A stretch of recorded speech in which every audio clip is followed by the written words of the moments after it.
Paste போட்டு என்னென்ன variety செய்கிறீங்களோ அதை பற்றி நம்ம ARP chicken mutton gravy biryani masala போட்டு செய்யலாம்.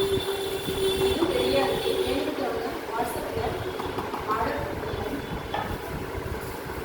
சுத்தமான தரமான மல்லித்தூள் ஏஆர்பி அரசம் மசாலாவில் மல்லியோட கலரே பாருங்கள். நாட்டு மல்லி வாசமே அவ்வளோ அருமையாக இருக்குது.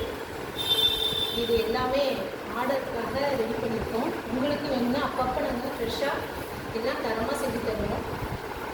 வேணுங்கிறவங்க வாட்ஸ்அப்பில் ஆர்டர் பண்ணுங்கள். அஸ்ஸலாமு அலைக்கும் வரஹ்மத்துல்லாஹி வபரகாத்துஹு.